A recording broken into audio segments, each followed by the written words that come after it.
Hello and welcome back to another episode of Taking Back Saturday, a Happy Buyers Club podcast where we break down the real estate market each and every Friday, help buyers build confidence, follow a process, and hopefully buy really well. I'm your host, Chayse Jones, and joining me as he does every week is my mate in the new office, Sam Hunter.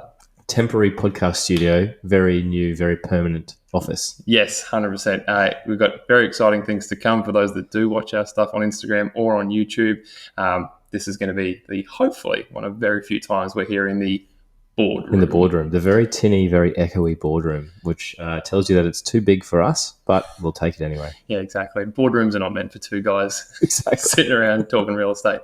And today we are talking real estate in really broad terms. And this is something that we probably hear a lot from clients, potential clients, and just general buyer vibes out in the market. So I'm hoping this is something that's going to resonate with a lot of people, and that is that real estate sucks. Yeah. We, on every single sort of first phone call that we ever have with a prospective client or any pretty much comment that we get on like Instagram or YouTube, no one has any good things to say about their experience, and they're a little bit defeated, a little bit broken. And yeah, it's probably worth a conversation around why people feel like that, I think, because real estate does suck. If it didn't, we wouldn't have a job. 100%. Yeah. So one, if you're feeling that way or have felt that way in the past, you're not alone. 100%.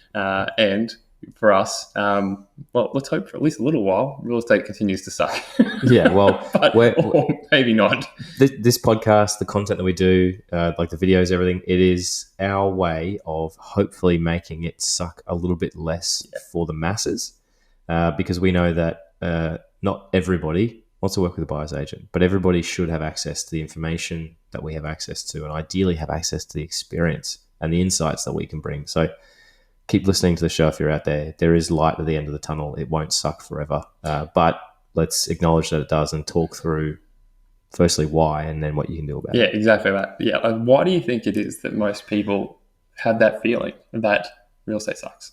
Where does it start?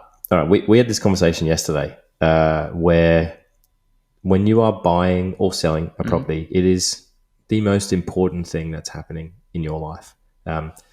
It is maybe the most important thing that happens in your life outside of 3 or 4 other really milestone events. It is such a significant life event, and there's not always a level of empathy that's matched from the real estate industry to that importance that you're feeling. I got into real estate because my mum sold her house, and she sold her house with a gentleman that I would describe as a bully. Promised her a price, brought her an offer after the first open home that was significantly less than that price. This was not the Brisbane market that we are in today, but it was still a place where you could probably take a little bit of time to see where you ended up. And his exact words to her, I was a 21-year-old kid sitting at the dining room table next to my mum. It was just me and my mum growing up, so I was pretty protective. He said, "You'd be stupid not to take it." And so my mum signed the contract and the house was sold, and she was in tears that night. And I was like, man, this guy got paid a lot of money to be a bit of a dick. Yeah. I think I could do that and not be a dick. And yeah, fast forward 15 years, hopefully I'm not being a dick, but I had to learn a hell of a lot along the way. And the thing about real estate is people are at their almost financial best when they, particularly first-time buyers, they've saved for a really long time. They've been super disciplined and super diligent, and they've probably sacrificed things in their lives like beers and holidays to get this feeling of wanting to buy a house. And it's the same if you've grown equity, you've sacrificed when you're a homeowner as well, because suddenly you're paying a mortgage off. So you've got this like desire, and you've got the financial backing to see that through, but you're probably at your emotional worst because suddenly you see something you like and there's 50 other people and you're like, shit. And that's where real estate starts to suck, because there's not really anybody. There are some really good real estate agents out there, but there's not many people that acknowledge that and recognize that and talk people through that. And that's what brings the walls down. And what happens most of the time is the walls go way, way up, because people are like, yeah, no, I'll text you that there's an offer and you can text me back your name and your offer price and hopefully you'll buy it. Yeah, exactly right. It's a big, scary world out there. You're doing it for the first time, or you're doing it for one of the very few times in your life, and all of a sudden you are alone. Yeah. and you shouldn't feel that way. We're trying to help people build the skills and the confidence to make those emotions maybe dampen. But even the clients that we work with feel this way, and that's how this conversation started yesterday. Is that when you've got an offer that's sitting out there, or you are in the process of waiting to hear back on an offer, you're barely breathing. The words of our client was like, "That's the first time I've breathed today." And that is with all the support of us, both in constant communication, every half an hour throughout a day. So you're not alone in the feeling. But realistically, it's what the vast majority of buyers feel, let alone sellers like your mum, who is a lovely lady and shouldn't be made to feel that way.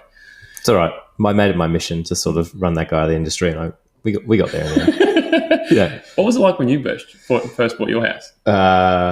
A horrible experience. All good, and this is why Have a Buyers Club exists, right? All good businesses are born out of bad experiences. And my favorite part about being a real estate agent when I started, and I was a really good agent's PA for 2 years, and so I talked to buyers nonstop.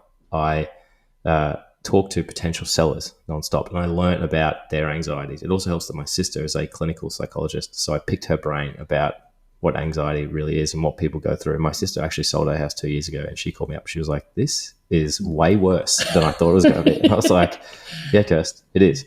So when I bought my place, I thought I knew it all, which is a really dangerous place to be. And actually, I forgot all the stuff that I would tell any of our clients these days that I would offer as advice, because I was emotional myself. I walked into the place we ended up buying, and I was like, house blind. Yeah, I was like, this is good. And one of the first things that we say to everyone is look up and have a look at, are there any trees that are going to bother you? Because storms and water are a big thing here in Brisbane. My block has 9 gum trees on it, and I didn't look up, and I'm just sweeping leaves, and I have storm anxiety every time the wind blows. But I was like, this is really nice. There's a lot of shade for Charlotte to run around in. How good is this? Great potential koala/possum sanctuary that you could run. We've seen one koala and we got possum problems. But yeah, all of the logic went out the window because I found something that I liked. And then secondly, the experience that we had negotiating. The property had gone to auction previously and passed in. We found out what that price was. We asked all the questions that we would usually ask. We made an offer that was not quite at the price that it passed in at. And the feedback that I got back from that agent was, that's not going to cut the mustard. And I said, what is? And he said, that's for me to know and you to find out. I've heard that before. Yeah. And so my best practice alarms were ringing. But again, because I wanted the house, I didn't take a step back. I just was annoyed. And so I thought, and again, where Happy Buyers Club came was off the back of this. It was like, how many other people are in that situation where they're getting... That's not negotiating, right? That's antagonizing. Yep. That is not how it should go. And it's not how it goes, I would say 90% of the time. There are poor negotiations and there are just categorically terrible negotiations. And this was one of those. But all good things come from bad things. And so it's, how do we avoid people having that situation? How do we put ourselves in the middle of that when we do have a bit more logic available to us because we aren't emotional about what our clients have found, and how do we help them manage those so that they get a positive result, the house is the win, but also a much more positive experience along the way so that real estate sucks just a little bit less. In a dream world, it's a case of agents being better, where they have the care and empathy that we have when we represent our buyers. But realistically, that may not be entirely possible. They're not all going to be listening to this podcast. Not at scale, right? Exactly. I think, the 10%, and it's probably a bit more than 10%, but I would say the 10% that are already world-class, that are already doing this day in, day out, will continue to get better. And the good news for all the buyers listening to this and for the 10% that listen to this show, right, is that their market share and the houses and the properties that they're selling will continue to increase and the crap will just wash away. But there will still be an underlying distrust in the industry, right? And that there's just, right now, real estate sucks because there's no empathy. There's no real care shown. And some agents don't have the time to do it. They should employ someone to do it, to literally just call and ask questions of buyers everywhere and listen to them and actually try and figure out what they want. You may not have it on your stock register. You may not have the listing that everyone wants. It doesn't mean that you can't listen to them and help them along their way. Correct. Or send them to us and we'll do it. Yeah. Is it a case of buyers needing to reconcile with that fact that sometimes it is going to suck, and not necessarily have a thicker skin, but almost have a almost have a mentality that, okay, how am I going to navigate this situation if I'm going to be withheld information, if potentially I can't trust what I'm hearing from an agent, what can I do to sort of manage this situation and make sure I'm still getting the outcome that I want? If I want the house and the house is the win, how do I navigate this so that I'm not leaving in tears, even though I've potentially bought the house or sold my property? We might be in danger of repeating ourselves a little bit here, but we said maybe on an episode a couple of weeks ago that we like asking questions that we already know the answers to. And that is a really good way of understanding who you're dealing with from the real estate side of things. Yeah. So we went to a property in Cooperoo. Yes. Yeah. And this thing was like, you need to buy a boat, not a house, to live at this house. And we walked in, we're like, man, has this place flood? And the guy was like, nah, it never has. Bone dry. Yeah. And I went to Cooperoo State School and I know that street, and yeah, the opposite of bone dry. And you could see like the house was damp after a long Queensland summer. And so we just knew the kind of chap we were dealing with at that point. And fortunately enough, we were more than happy to walk away from that place. But it would have just meant that every conversation that we had would have been taken with less than a grain of salt. Yeah. And so if you know these things about a property behind the scenes, like when did it last sell? What did they pay? What sort of constraints does it have on, how close is it to a main road? Does it have any easements? Does it have steep, like landslide risk or whatever it is? Because there's a lot of hills in Brisbane, so it's really important. Does it flood? Has it ever flooded in the past? Can you knock the house down? What's happening with the local plan? What school catchments it in? You ask these questions of the agent. You know how good they are from the answers that you get back. I think this is going to sound really cynical and like defeatist, but go in expecting the worst and there'll never be a surprise. And chances are your experience will be way more positive. One of the reasons why real estate sucks is everyone's really excited to go to their first open home. And then they meet someone who never calls them back. I got a text message yesterday from a guy. I get one text message every single year, and it must have been the date that I said I've bought. And it's like, hey, do you want a free market appraisal? There's no phone calls, there's nothing else. It's just this one automated text year message. on year historical text. Yeah, and that's one more text message than I get from a lot of the agents that we met when we were buying a house, right? But I think if you expect the worst, then if an agent does call you back on a Saturday afternoon and asks you lots of questions, that's a good experience. And that's probably an agent that when you do come to find something that you like and it's not through them, you can call them. Yep. And you can be like, I found something. Thanks so much for always calling me back. I need your help to figure out what it's worth and how I can make an offer and all that sort of stuff. Yeah. And I think that, this podcast, a lot of our content, it rhymes a lot of the time. And a lot of it boils down to doing your research. The more information that you can have about a property before you're going there and meeting the agent, or before you're making the phone call to the agent ahead of time, is going to arm you with the questions to BS test the agent. Like you're saying, like if you know something about the property and you're asking about it and you don't get the same response based on the information you already know, okay, what are we in for here?